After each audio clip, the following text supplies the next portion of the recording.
Deborah. Welcome. Now, in case any of you in the back row are thinking, if this is not a great lecture, I can escape. It's going to be a great lecture, so feel free to come closer. Welcome to the Substance Design Forum. This was established in 2019 with two purposes. One was to recognize excellent student work in the 403 and 603 levels here in the architecture department. And we know that nothing motivates excellent work like dollars. So we wanted to be part of that. But also, we have always believed that great architecture happens in the Mississippi watershed. We jokingly say there's something in the water. But great work is being done nearby. Sometimes we think we have to go to coastal locations or European locations, and there's great architecture done there as well, but there's great architecture being done closer to home as well, and we want to celebrate that. So every year we have tried to find amazing architects within the region to bring and to share with you their work, their enthusiasm, and their critical skills in reviewing student work. And so our office had a small team to try to select the speaker for this year, and that team was Kevin Wagner, Leah Rudolphi, and Justin Burnham, and myself. Justin did a lot of the legwork, both in doing research, making a short list, and has done a huge amount of legwork in coordination with Deborah and with Anna for today's events. So thank you, Justin Burnham. So other than the location of the architect, who were we looking for to come to speak to you today? And I think that we were hoping to find an architect whose work was relevant, who you could meet and you could think, I can imagine myself in the shoes of this architect. Here as a 60-year-old white guy, we wanted not to bring a 60-year-old white guy to talk to you. And we looked at many options, and we asked Anna Ives from Patterhn Ives to come, and she was generous enough to accept our invitation, even though she's very busy at work. And Anna, Patterhn Ives is a St. Louis-based firm, and they describe themselves as architects dedicated to arts, education, and community. And if you look at their work, I think you will see incredibly thoughtful, incredibly well-crafted and well-conceived buildings, such as the Kol Rinah Synagogue and the music building at Ellis Hall at Missouri State. But the other thing that you see is a sense of generosity in these buildings that welcome their users. And if you meet Anna, you get an idea of where this generosity comes from. Spending the day with her today, talking to students about their projects has really been a pleasure for myself and Justin and Deborah, and so I would like to introduce you to Anna Ives.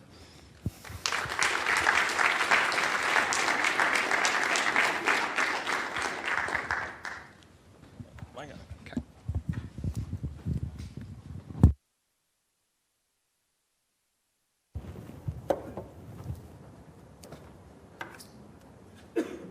While this is getting queued up, can you guys hear me okay?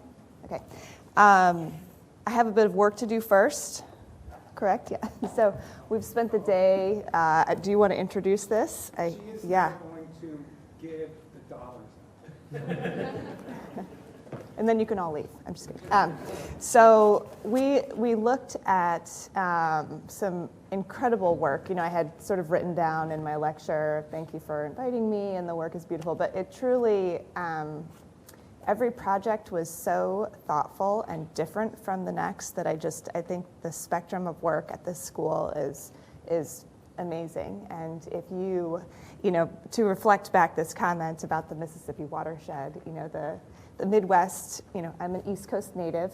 It was not a place that I considered going to find, my dream design job, but I think that there is just an incredible culture throughout the region of good design. And I encourage all of you to consider not leaving this region, really, and doubling down on what you're doing here, and continuing to commit to kind of what you've learned with these people who have a lot to teach you.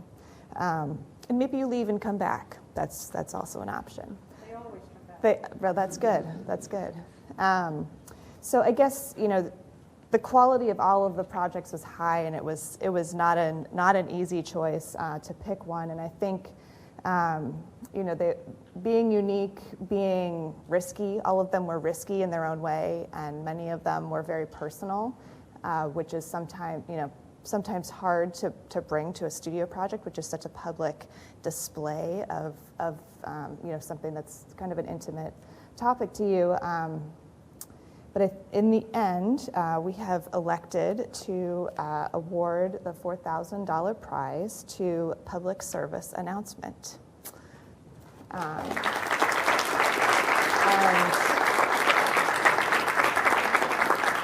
the jury felt that this project really created a space for dialogue on a really difficult topic, and it brought four unique perspectives, knitted them together, created a singular and common language to talk about these four different topics. The quality and care of the editing, of the imagery, of the video, of the performance, all of those things came together to really build an idea, but then create an architectural space to discuss that idea. And we collectively as a group felt that while what you brought was sort of four stories of somewhat, I guess, a collective pain that you shared over common topics and individual topics, we all left optimistic about what could be done. So thank you and congratulations. Just go ahead.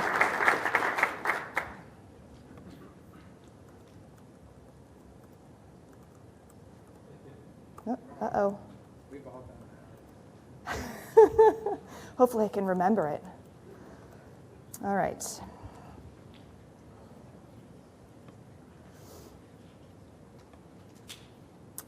Very good.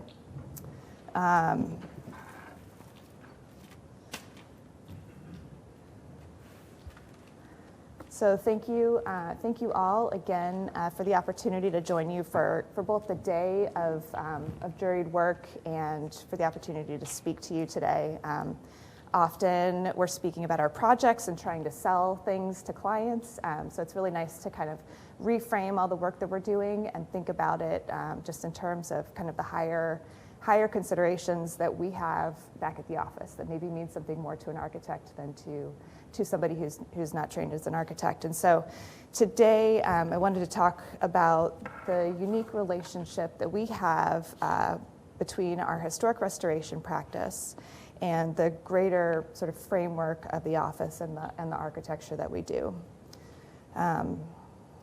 So Tony, Eric, and I are partners. We're located in St. Louis, Missouri. We have a team of 15 right now in two offices, I should say. St. Louis is our home base, and then we have a historic preservation practice outside of Philadelphia, Pennsylvania. The three of us came together as a counterpoint to what we saw as a traditional architecture practice, where we each wanted to be involved in the projects from concept initiation through construction administration. So this really was a rethinking of the experiences that we had in previous offices. It's still an experiment and it's still evolving, but our goal is really to remain that close to the project from the beginning to the end. We're each faculty. So most recently I've been teaching in the graduate school at WashU. Eric was a professor of practice for some time, and Tony's taught at University of Michigan. And we find the engagement, in teaching, just like today, to be completely complementary to the practice of architecture, just in kind of the unfettered experimentation that's possible in the academic environment. Our practice started with a few competitions on the side while we worked for other offices, gaining experience with small-scale site-specific work, higher educational and institutional projects, and world-class institutions for the performance and the arts. Friends and Friends Studio of Patterhn Ives was the architecture practice of my parents. So I'm originally from Philadelphia. This is probably circa, I don't know, judging by the computer, maybe 1990. They worked with a team of 2 to probably 10. And I literally grew up inside of their office because they had it inside of our home until I left for college. So I had the opportunity, as I started my career, to bring them in on projects a couple of times, just because I knew their portfolio quite well, and it wasn't something that was necessarily an expected or anticipated expertise. And one of the projects while I was working for Canon was the St. Louis Public Library. So I'll talk a little bit more about that later, but I think this project really planted the seed for how we practice today alongside the Preservation Studio. We started our practice in 2014. We had 500 square feet, and we all worked at this one long table. And we relocated just this fall to a new location, so we tried to keep the table idea, but let everyone have a little more elbow room.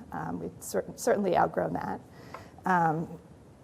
And we have had the opportunity to partner strategically with the Friends and Friends Studio for several years. And then as my parents were ready to retire, we were in a position where we could take them on. And so my mom is fully retired, but my dad is now my employee. So he really is a literal fount of knowledge on historic preservation, and I can't imagine him ever losing the bug to be involved in these amazing projects. So Patterhn Ives, we have a really keen interest in the idea of time in our project, and a commitment that's equally manifest to work that's modern, and the labor of love that is historic preservation. In our work, which focuses on arts, education, and community, we take the long view, looking both into the future and well into the past.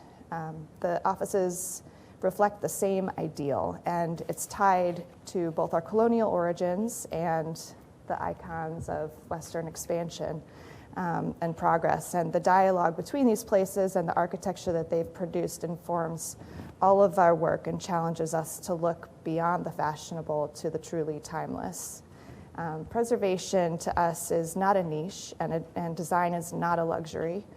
Both are imperative and continuously inform one another, implicitly demanding that we see longevity as a critical part of sustainability. So we'll start with a project that is as old as the idea of our nation, and probably one of the most recognizable historic structures in our portfolio. This is Christ Church in Philadelphia. It dates back to 1744, and at the time it was our finest early American church, and its steeple was financed by a lottery organized by Benjamin Franklin. A who's who of the Revolution sat in the pews here. The building is the work of Robert Smith, who was one of America's earliest architects. And for 56 years, the steeple made Christ Church the tallest structure in North America, which is pretty amazing to think about at this point. To the casual visitor, the Christ Church appears as a colonial landmark and a religious edifice that's closely associated with independence. And it's a really important part of the story of the beginning of our nation. So just at the the cliff note of historic preservation. The practice of preservation is guided by the Secretary of the Interior Standards for the Treatment of Historic Properties, which outline appropriate treatments for properties listed on the National Register of Historic Places. And while if a property is not listed on the register, it doesn't bind you to following those standards unless you utilize federal funding, but the standards do guide the practice and is often referenced regardless of your funding sources. In short, those standards ask that our work be largely invisible.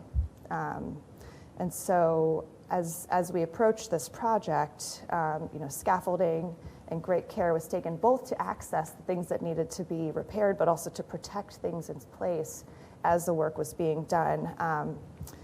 In this project, we replaced deteriorated wood shingles, trim, and flashing. And the image on the right side of your screen, oh, this is doubled. Twice.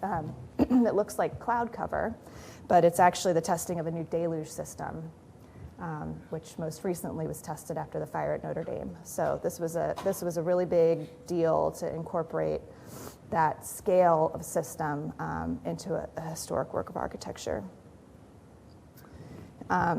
The reality of the fragility of this building is that it stretched the structural limits of the timber at the tower, and it has been riddled by structural problems almost since it was constructed. But due to the prominence of the building, they gathered some of the area's most capable engineers and architects to kind of work on this problem together. And that had to occur while it remained open. So the sanctuary was only offline between Christmas Day 2007 and Good Friday 2008. All the rest of the work had to occur while these spaces were being utilized.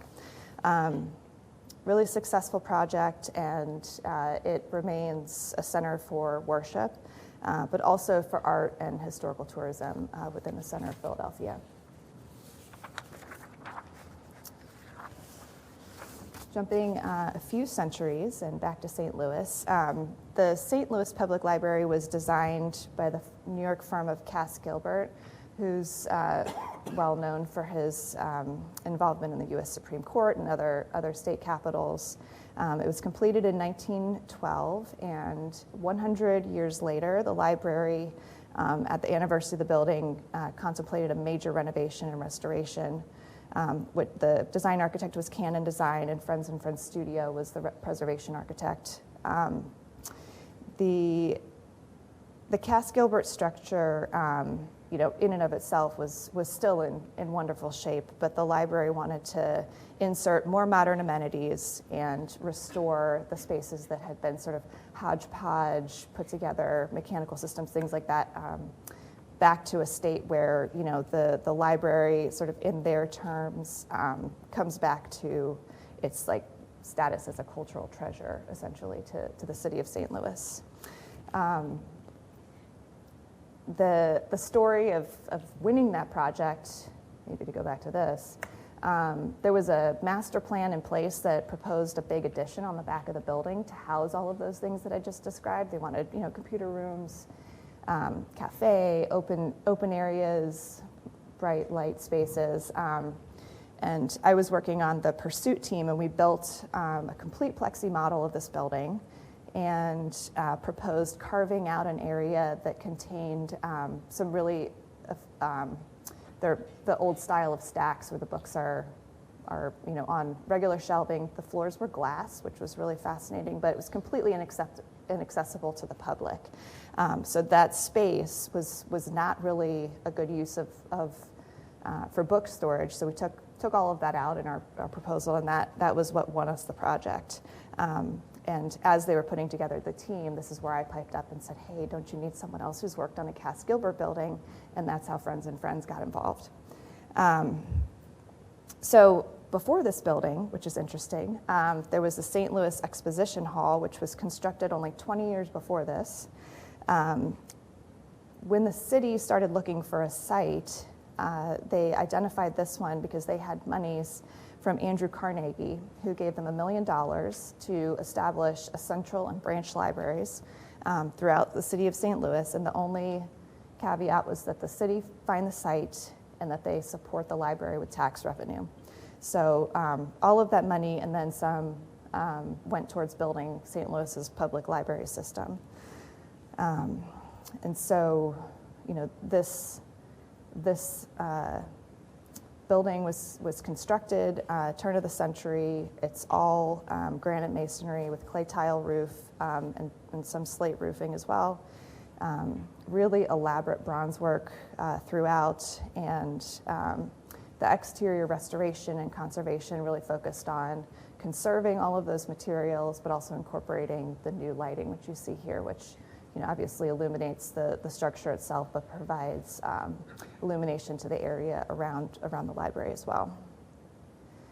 The interior finishes, including the stone flooring and wall facings, the casework, paneling, doors, all the woodwork was tired and required full restoration. On the left side is those stacks I was referencing with the glass floors.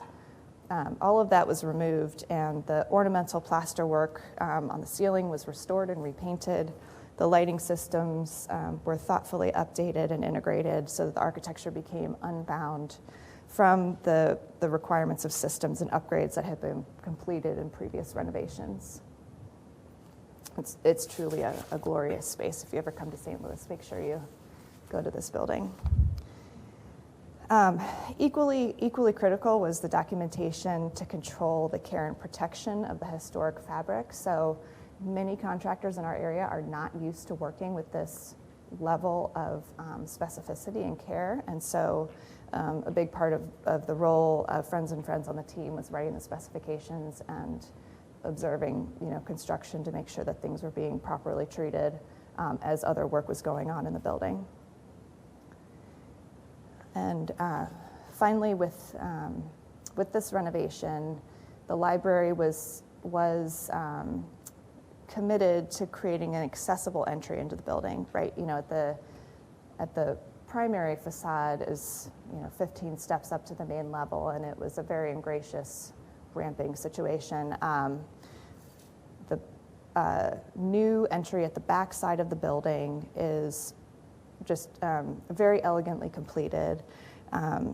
It really defers to the design of the original building and sort of the meter of that facade. And interestingly, the canopy does not ever touch the building. So, you know, in terms of reversibility, the canopy can go and be reimagined in the future. And then just inside of that space is this newly imagined atrium. So this is where all of those stacks were removed. That was actually, as fortune would have it, its own structure. So it was not connected back into the rest of the building. So it's very easy to remove those, the floors and shelves to create this open and kind of light-filled space. So jumping forward in time again, still in St. Louis. You know, this project is just a few blocks from our office, and it really, I like to say that this one arrived with 1,000 stories. You know, it was just one of those things where you just, everywhere you turn, there's something else to kind of respond to. And I think it could probably take an hour all by itself, but this is the Kol Ranah Synagogue.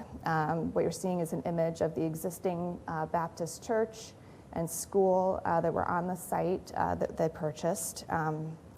The project is adaptive reuse and new construction to support a recently unified Jewish faith congregation. This joined two legacy congregations on a newly acquired property in the center of the business district in St. Louis, Clayton. So a new limestone addition has been inserted onto the site, which contains the sanctuary and entry and is carefully linked to the fully renovated 1950s era church and school building. The architecture and the landscape serve to create a dynamic environment for the diverse and inclusive community, serving three primary functions: gathering, learning, and prayer. So in the mid-50s, there was an original residence that occupied the site, and that was demolished to make way for the church. First, the sanctuary was built, and then the school building. And then it sat that way, basically untouched for the next 50 years.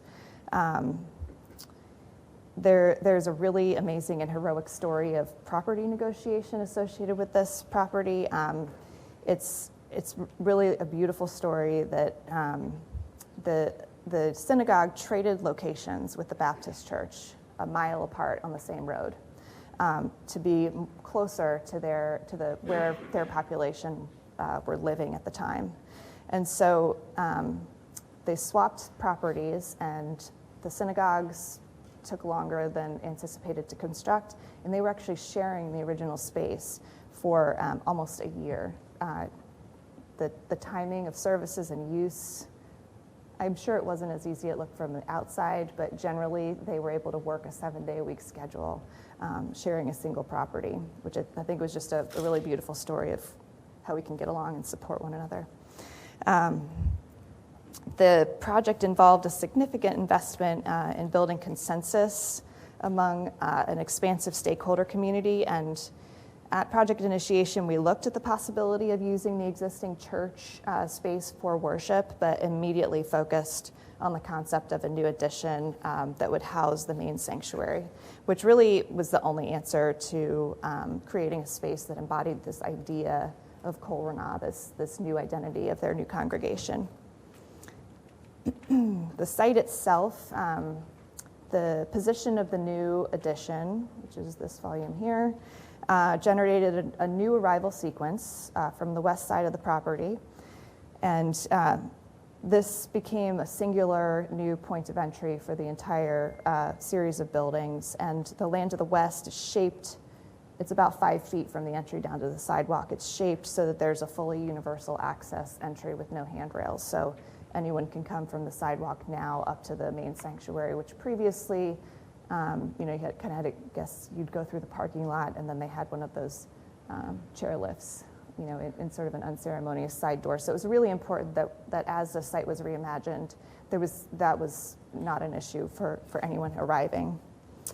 And then the resultant space between the sanctuary and the existing buildings became a third gathering space and an outdoor courtyard, which engages both the city and the activity of the synagogue.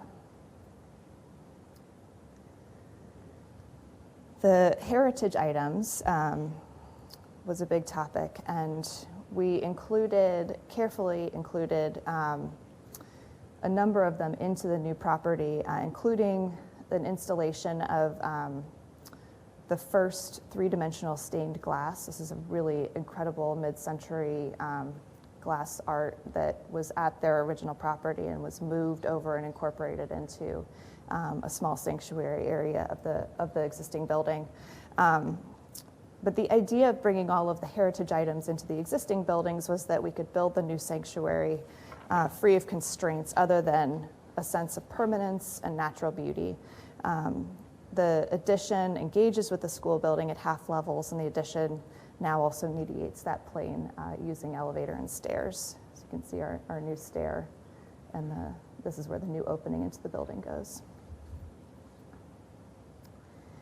The stone mass of the addition is intentionally quiet and seeking beauty and eloquence with an economy of means, while providing an expression of civic presence and permanence. So once inside, the sanctuary is unexpectedly double volume in height, and it's intended for fellowship, worship, and prayer of the spoken word unamplified. The sacred space is lined with white oak, and it's bathed in diffuse light which pours in from the clear story window high above the sanctuary floor. The ambient illumination from the north is in dialogue with the sharper illumination from the west that enters the thin vertical cleft on the south facade. This warm light illuminates the east-facing arc wall from the concealed source, harnessing the symbolic and transcendent dimension of natural light while providing a dramatic backdrop for the bima. To support the spoken word, acoustics are carefully incorporated into the finished materials themselves, with thickened absorptive material hidden behind the oak lining, felted swaths of ceiling, and gentle shaping of the room, which provides a tangible intimacy upon entering the monumental oak doors. The material, acoustics, and light are carefully composed to create a warm, tranquil space that inspires contemplation and spirituality.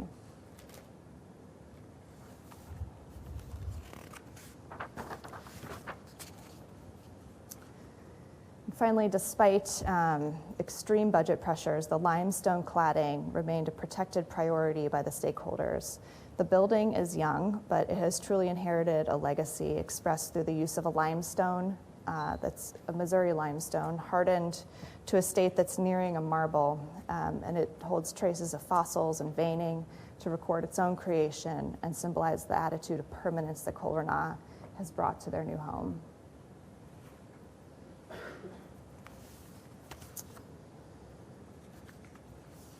So moving south, I feel like many of these landscapes are a little bit familiar just in terms of the geography here, but the Boot Heel of Missouri was settled and incorporated into the state just before the turn of the 20th century. So I think it was 1880 something.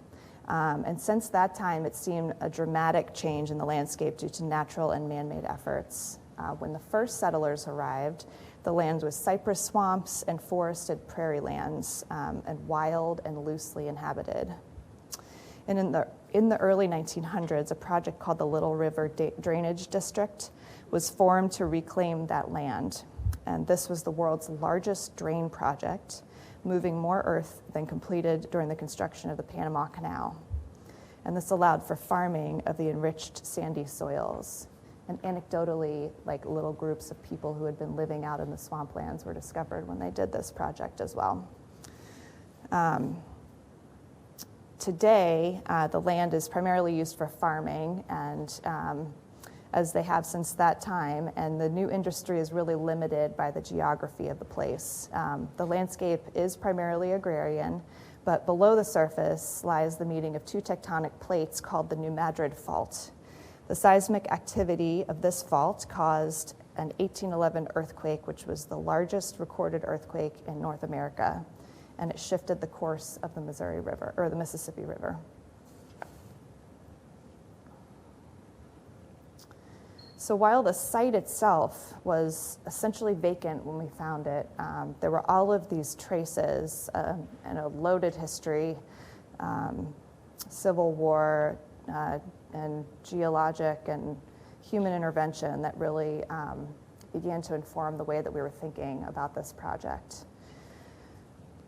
As a land-grant and minority-serving institution, Lincoln University is committed to providing educational outreach programs throughout Missouri's underserved populations.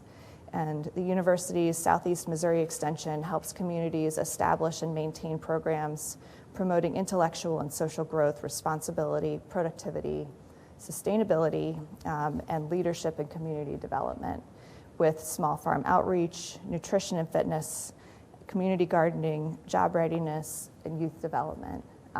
This program in particular had a very strong senior program and early childhood program with food and nutrition related to both of those populations. So the project itself is located in an area of Sikeston called the Sunset Addition. And as you can see by this map, it's an area that was really in strong decline, although it was a once thriving African-American community. The building, you know, when we started this exercise, the blue area all belongs to Sikeston.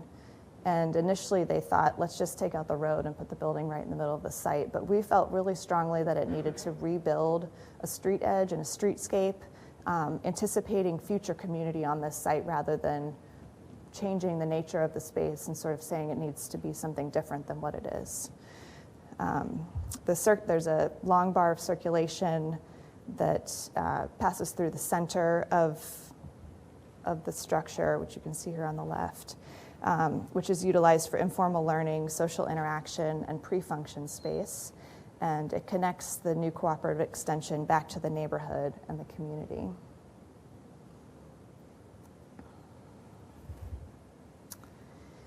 Due to its location and proximity to the New Madrid Fault, you can see that we have a nice orange dot here, which is the same as the orange across most of California. The design began with an integrated approach to the structural system. Seismic resistance was provided with masonry shear walls, which were reinforced vertically and horizontally, and the masonry walls were exploited for all of their potential benefits. Thermal mass to moderate the indoor temperatures, reduce the heating and cooling loads in that public space, durability, minimum maintenance for high traffic use, fire and sound transmission resistance, and to reduce costs in the end, we essentially left most of the masonry walls and concrete slabs exposed, with electrical and data systems, of course, concealed. As a catalyst, the extension is intended to revitalize this area of Sunset Addition, and the overall master plan is the extension and parking, which are built today, but then a more extensive agriculture program on the site, including community gardens. They have somebody who at the university who is an expert in aquaculture, demonstration gardens, and then a connection back to a new rail-to-trail bike path that's being built through Sykeston right now.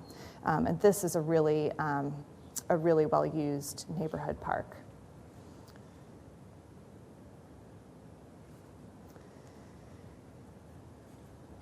So with our ambitious program goals and tight budget constraints, each of the design solutions had to be scrutinized for maximum return and value with minimum means.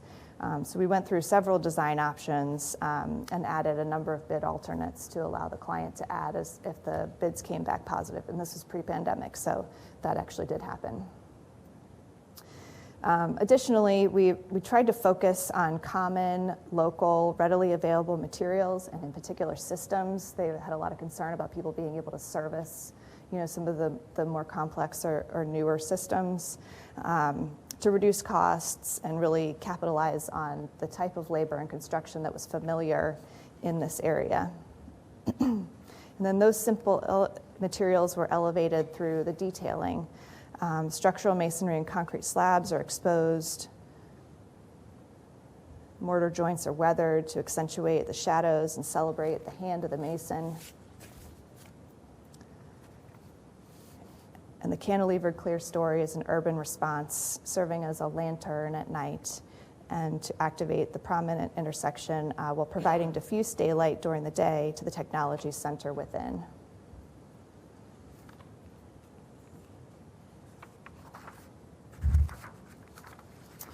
So this was a fun project that was generated out of the Pennsylvania office. This is a structure called the Court Inn, and it was built 300 years ago as part of the original acreage purchased by William Penn from the Native Americans. Newtown, Pennsylvania's streets are lined with Revolutionary War-era homes, and it really maintains a strong tie to its historic vernacular. Newtown was once a county seat and also a popular gathering because it's was nearby the busy courthouse. Again, kind of a who's who of people circulating through the inn that was once in this property. So the Newtown Historic Association established itself in the 60s to preserve the town's heritage, and they had a massive collection of very heavy steel filing cabinets on the second floor of this building on the corner and needed to get it out of that building to protect the structure, and identified the rear lot as a place where they could place a climate-controlled archive with public amenities, multi-purpose space for gatherings, internal, and then also as a leasable community amenity. They maintain currently 3 buildings. Amazing to have a map from the 1850s, looks so similar to a map from 2016. And they use those buildings currently to interpret with historic interpretations and little displays about the county's history.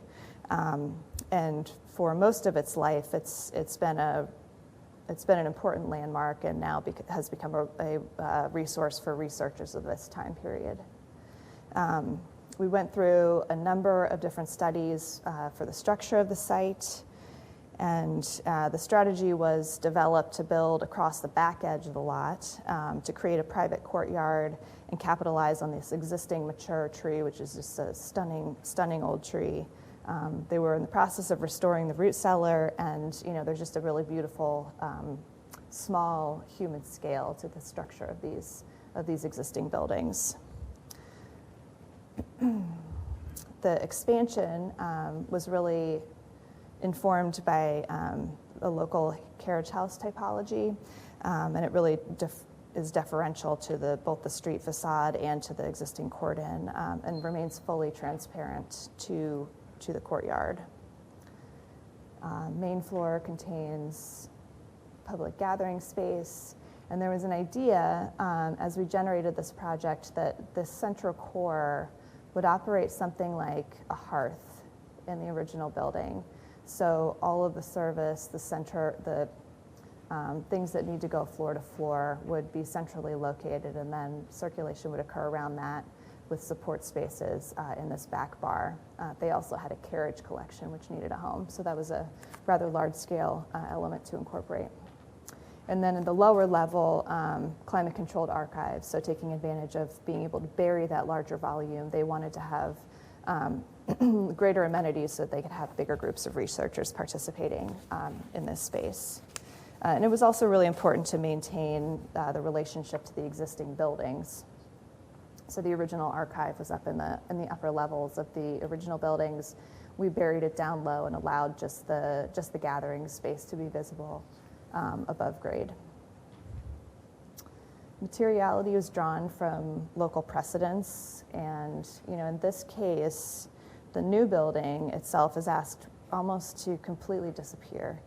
And by utilizing regional materials and a surgically precise placement, it would introduce something new and modern in sort of the most historic of contexts, and really sensitively defer to this original structure. We're hoping someday this gets built. So back to the 50s. Missouri State University is a repeat client of ours. This was the first project that we won with them as our new office. Incredible opportunity for us. The building was designed to house the complete fine arts program, so that's music and visual arts. And it really marked the entrance to the historic quad of the campus. And the renovation was intended to make it fully dedicated to music, so practice, performance, and theory. The transformation includes a pedagogically tuned environment with 2 signature recital halls, acoustic upgrades, a performance courtyard that reaches out to the greater university, and thoughtful features that resonate with its modern framework and historic context. So as an early modernist building from the 50s, Ellis had many good qualities, but it desperately needed an overhaul. And we reorganized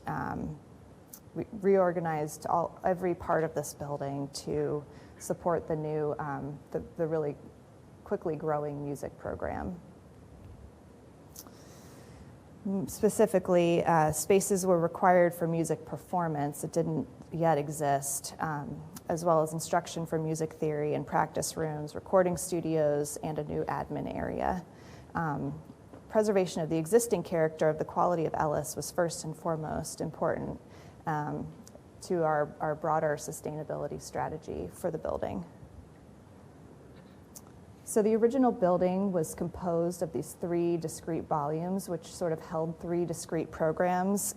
It was really important to us as we renovated this to unwind a little bit of that spatial logic and explore a dialogue between light and sound and material throughout the building to enhance the interconnectedness of the full program.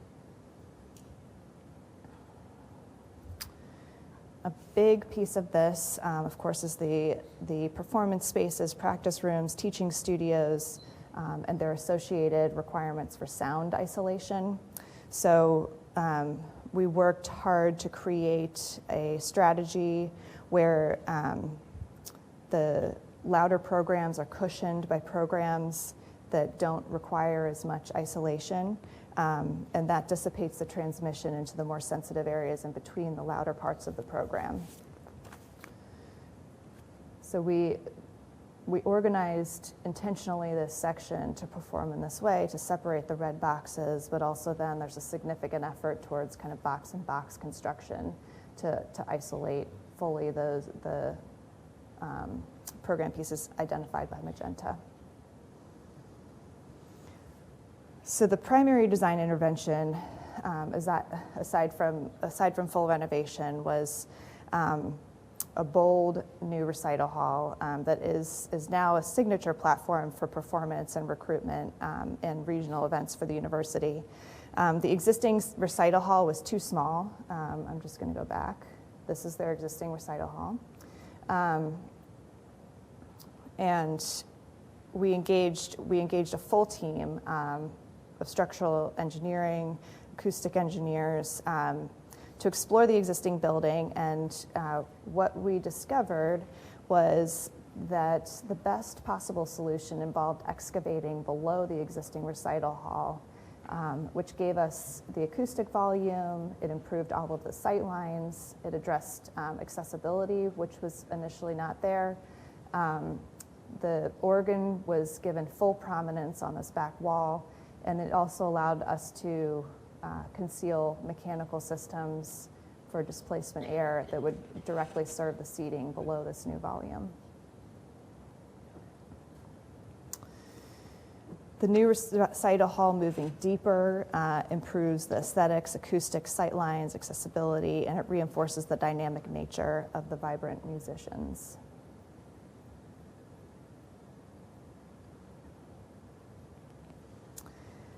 Now that it's fully dedicated to music, great care has been taken to better connect the energy, the culture, and the vitality of the renovated facility. And one of the key interventions, aside from the recital hall, was the incorporation of a triple height space, which carved through the existing concrete structure and clarifies wayfinding and circulation and reveals the new learning spaces within.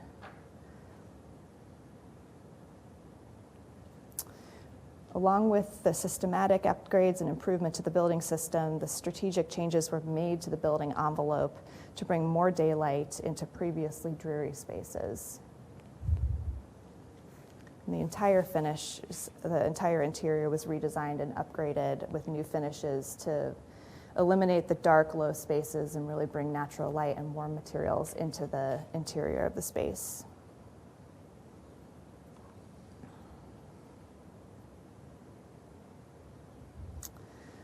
So together, the holistic sustainability strategy resulted in a dramatic improvement both in the appearance and the performance of the building while reducing overall energy use.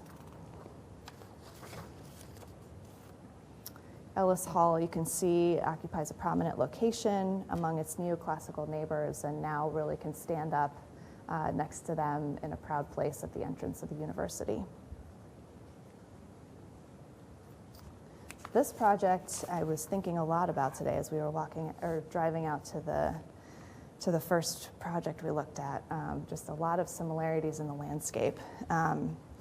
So this next project I'll talk about is one that's under construction in our office right now.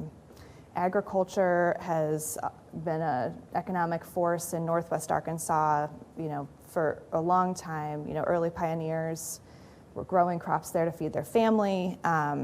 And with the arrival of the railroads in the late 1800s, the farmers grew additional produce and then shipped it off to other parts of the country. And by the 30s, the researchers had really revolutionized farming practices to improve crop yields, and this led to commercial canning operations and additional sort of mechanization of all parts of the farming process. Financial hardship during the Great Depression led people from all over the country to pack up their bags and come to Northwest Arkansas to follow the crops, traveling kind of from town to town to pick whatever was in season. In Northwest Arkansas, it would be strawberries first, followed by green beans, tomatoes, peaches, berries, cherries, grapes, apples, and entire families would labor in the fields in pursuit of pay and stability. So the farmers themselves couldn't provide much in the way of good housing, and as migrant laborers, lacked housing and medical care. And they would often live within their cars or in the poultry houses or sheds on the farms. And so to address this shortage of housing and sort of inhumane conditions, cabins were constructed in downtown Springdale in the 40s. And the legacy of the agricultural structure, at one time it was the human scale, now the machine scale, is regionally definitive and very familiar.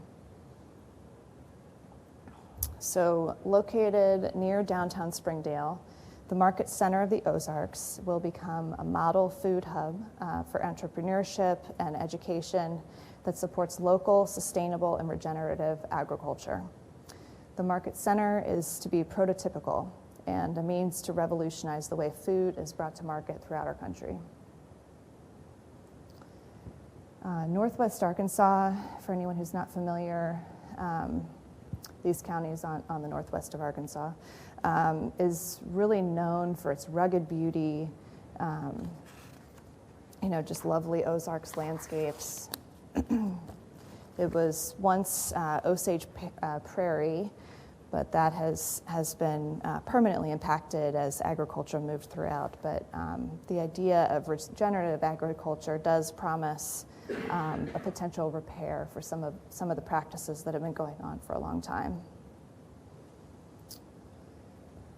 And we can't talk about Northwest Arkansas without the topic of the really important industrial players in the area. The Walton family, of course, is heavily invested in the region with the capital pursuits of Walmart, but also their complementary and very important philanthropic activities, including those of the Walton Family Foundation, who support K-12 education, environmental protection focused around waterways, and the regional advancement of Northwest Arkansas and the Arkansas-Mississippi Delta.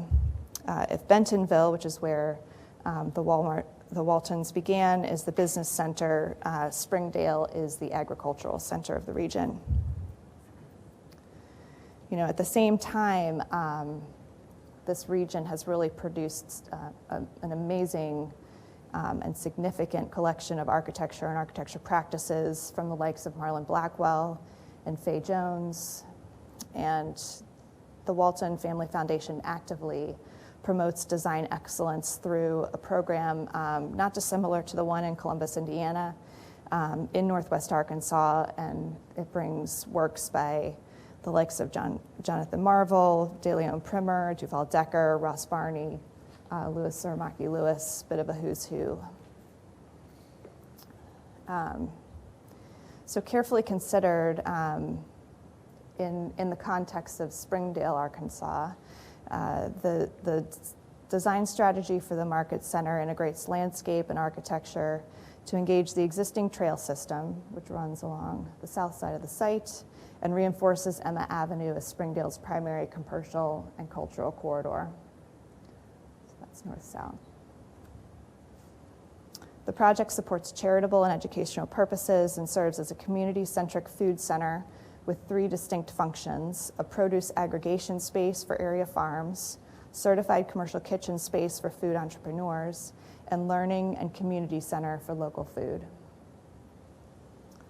A generous porch, this area of the model here, programmatically interprets and physically manifests common ground for the various building tenants and the public to interact. A long-standing tradition in the southern states, the porch is part of a collective approach that is rooted soundly in the cultivation of the site and the need for both shade and daylight harvesting. Successfully balancing tight performance constraints with aspirational and sustainable design objectives, a humble material palette evokes a welcoming familiarity to a diverse array of visitors. The cladding systems support environmental constraints and promote expedited and efficient enclosure. Material systems include resilient masonry-clad base that transitions from wall surface to paver and connects the common spaces from interior to exterior. And a metal rain screen envelops the rolling gabled roofs reminiscent of the built vernacular. Part of a long-term strategy for the region, the project is phased to accommodate immediate programmatic needs while providing infrastructure to support a seamless expansion as the mission of the facility grows.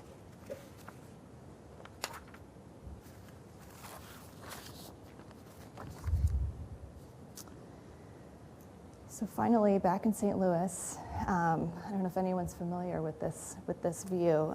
This is a view back toward Brookings Hall in the early 1900s. Washington University was originally located in downtown St. Louis until the 1900s, when it was relocated to a more harmonious setting for the university outside of the commercial activities. This was really farmland at that time. The initial campus design was by Cope and Stewardson in the American Gothic style, and construction of the Danforth campus began in 1900. The predominant building materials are Bedford limestone and Missouri red granite. Today, 19 of those buildings are listed on the National Register, and the buildings are collectively known as the Danforth Campus Historic District. McKelvey Hall, which we were teamed with Perkins Eastman on, was the final project of the university's East End transformation. It's this one over here. The East End transformation really at a high level served to eliminate a sea of parking lots and replace it with a campus more similar to the rest of the Danforth campus up the hill. They built 5 buildings within the span of just a few years. It was really a massive project. And concealed below this space here is a parking garage to address their current parking problems, but also designed with 18-foot floor-to-floor heights so that in the future, when cars do not need to come to campus anymore, it can be converted to academic spaces. This project is really an amazing project. It just won recently a national award for the work. It's an interesting one if you're interested in higher education work. The new building, McKelvey, and the final one in the set, replaces a large parking lot, and it takes the prominent corner of this historic campus along the formal LA and enters a vehicular entrance and frames that historic view back to Brookings Hall. The new building physically connects to collegiate Gothic structures. This corner building and this whole row are in the collegiate Gothic style with the Missouri red granite, and effectively extends the traditional language and materiality, turning the corner to complete a more formal outward appearance. The outer perimeter responds to the traditional campus architecture, while a newly formed inner courtyard adopts a more transparent and informal language, reflecting the innovative research taking place inside the building and simultaneously responding to recent contemporary campus additions. The project strives for resonance with its context and its place, complementing both tradition and modernity. This project, to go back to this slide, is another one. These 4 buildings were completed with a design team that essentially all rolled over into this building, including myself. So we had operated at various firms up till this point, at the end of this one, which was Green Hall. And we had a really amazing relationship where Friends and Friends Studio and our Patterhn Ives office in St. Louis did the shell of the building, the design of the shell of the building, and Perkins Eastman did the interiors of the building. It was fully collaborative process where we were all involved, and actually COVID occurred while we were knee-deep in construction on this, so I took over complete construction administration on the project because our colleagues from New York were no longer able to visit the site. So it was really an amazing project to be involved with, and anecdotally, it was everyone's favorite to work on from the contractor who had done all the other buildings. So we had this challenge, though, of connecting with a collegiate Gothic campus, but this charge to make it a modern building that would blend with some of the other modern buildings. So, you know, the most terrifying option was, of course, a hybrid building that would hybridize the whole thing.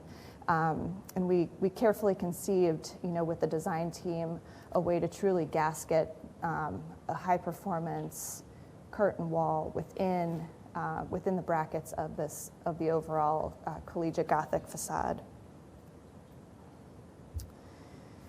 So while the outer perimeter responds to the traditional campus, the newly formed inner courtyard has a more transparent and informal language, which reflects the innovative research taking place inside.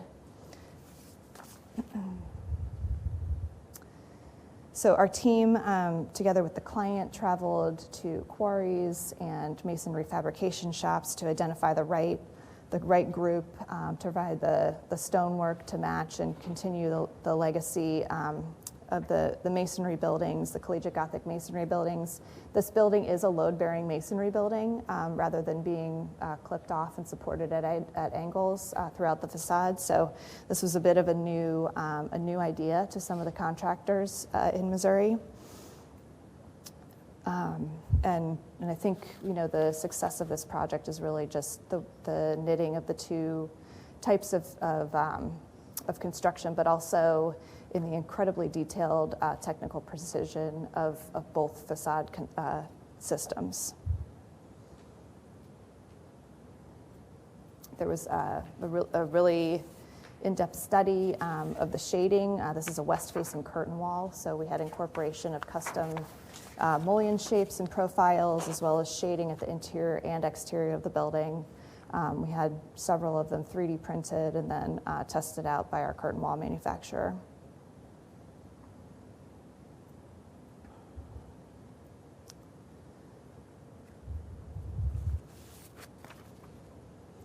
So in closing, I guess what is hopefully apparent is that we strive first and foremost to conceive of projects within the context of what already exists. What could be considered two market practices is actually one, and that we're given a broader and more expansive view of time by working together on nearly every effort we approach. A new structure may be constructed of materials as old as the former seafloor that covered our region, or a historic structure that predates our country may be carefully updated with the most advanced technologies, renewing its life and preserving it for centuries to come. Both are imparted with a longevity that speaks to the optimism of building and the importance of our attitude as architects to operate within an economy of merit. Each and every project has the potential to build a lasting and mutual dialogue with the community it serves. That is all.